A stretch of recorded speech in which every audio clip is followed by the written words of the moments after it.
President and CEO of TIA. We're here in San Antonio, Texas for the annual conference. Bob, you're based out of DC and you're watching what's going on in Congress pretty closely.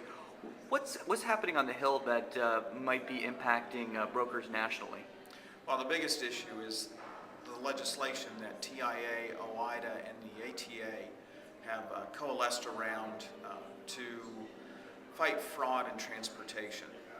It'll do a number of things. It's in the bill, the Highway Transportation Bill that passed the Senate. Among other things, it will raise the surety requirement for brokers. In terms of, you were mentioning on the impact of CSA and some of the federal regulation there on the asset side, how is that going to affect those that don't have assets but deal with truckloads and scheduling of that? The brokers are facing a number of liability concerns. FMCSA is supposed to be coming up with a safety fitness determination for every motor carrier, but unfortunately, too many motor carriers are either unrated or rated conditionally.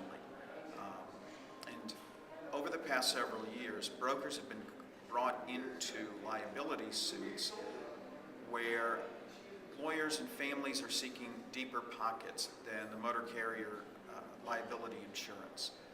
What we seek is to help the agency get the CSA program working to the point where they can issue a safety fitness determination for every motor carrier so that we can have a use or don't use symbol, a red light and a green light, safe or unsafe, and remove the gray area or the yellow lights in the middle.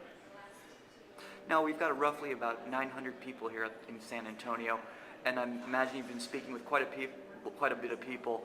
What have you been hearing about how their business has been and what they're looking at for 2012? It's amazing, Mark. We've been tracking a core group of members of all sizes since the first quarter of 2008. So for the past 4 years, first quarter 2008 to first quarter 2012, what we've seen is real top-line growth at all size levels of companies. They grew through the recession, and they're continuing to grow. They're concerned about capacity, they're concerned about the economy, but overall they're energetic about their future and the future of the economy. We see more freight coming into the system. We see a little more consumer confidence, and they're excited about where they're going with their small businesses. Now, according to one of the panelists from a survey of your members, they found that the LTL and rail intermodal share was outpacing truckload growth, and that more 3PLs are broadening their services. Any other major trends you'd like to highlight out of that study? Well, that trend in and of itself is a huge trend. I mean, we've seen, the traditional property broker dealt with full truckload, dry van, pull up, unload, move on.